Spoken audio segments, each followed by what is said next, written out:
बंधू आणि भगिनींनो, आज आपल्या संपूर्ण देशात आणि महाराष्ट्रात सुद्धा संपूर्ण जातीयवादी आणि मनुवाद बाळगणारे सर्व मंत्री आहेत। त्यामुळे देशामध्ये आणि महाराष्ट्रात जातीयवाद आणि मनुवाद बोकाळला आहे। त्यामुळे सर्वत्र अराजक माजले आहे, जातीयवाद वाढला आहे। ज्यांच्या हातात सत्ता आहे तो गोरगरीब पीडित समाजाला दाबत आहे आणि त्यामुळेच इतर समाजाप्रमाणेच याची झळ ओबीसी समाजाला सुद्धा बसत आहेत आणि त्यामुळेच ओबीसी समाजातील एक भास्कर आरेकर या नावाचा तरुण यामुळे अतिशय व्यथित झालेला आहे आणि तो आपले ज्वलंत आणि परखड विचार ओबीसी समाजाच्या एल्गार मोर्चाच्या विचार मंचावर तेवढ्याच ताकदीनिशी मांडत आहे।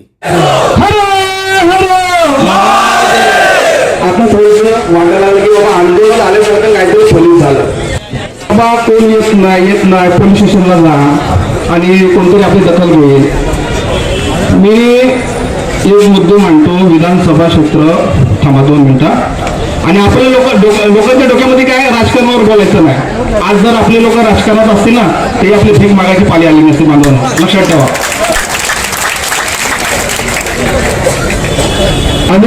अलिबाग विधानसभा क्षेत्र आमदार कोण आहेत? महेंद्र दलवी। माझ्या पाठी एडीपडी लागली, मला काय भीती नाही। हे लोक काय माझे पुढे दस्तर असतील कारण हे लोक पक्षाचे पदाधिकारी असतील, मी कोणत्या पक्षाचा पदाधिकारी नाही। कर्जत विधानसभा क्षेत्र आमदार कोण? महेंद्र सुर्वे। हे कोणत्या समाजाचे? मराठा समाजाचे। भरत शेठ कोणत्या समाजाचे? मराठा समाजाचे। रविशेठ पाटील कोणत्या समाजाचे? मराठा समाजाचे। आगरी बरोबर।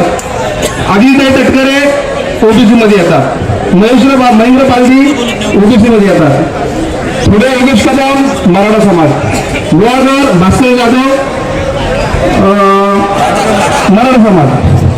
शेखर निकम मराठा समाज।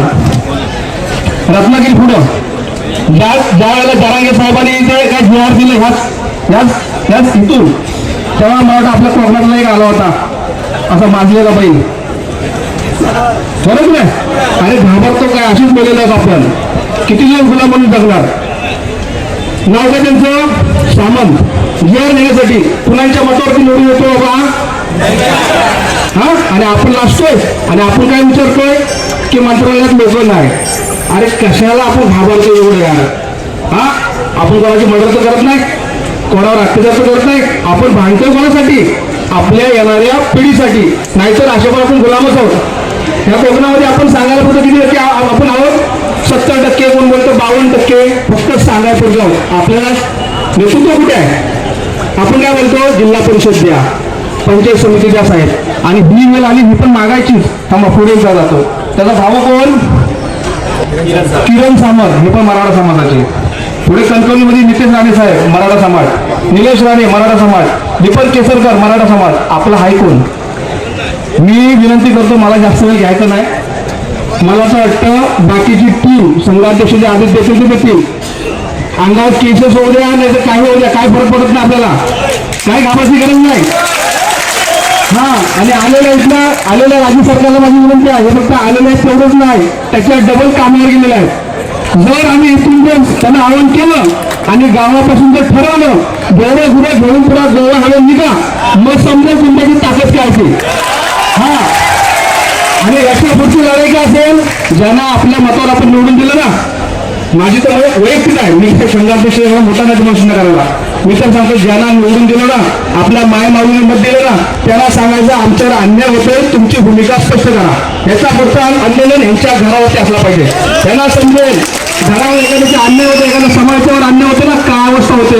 आज उद्या भविष्यात आपली पोरं मला शिकली, 15वी शिकली, पण हे ऍडमिशन मोठमोठ्या कॉलेजमध्ये लागतील ना, आणि जेव्हा आपली पोरं घरात बसला तेव्हा आरक्षणाचं महत्व समजेल। आणि म्हणून जास्त वेळ न घेता बांधवांनो, पुढची जी दिशा देते संघाध्यक्ष त्या ताकदीनं जे होईल ते होईल, बायकोला सांगून आलं तर तुझं नाहीतर समाजाचा।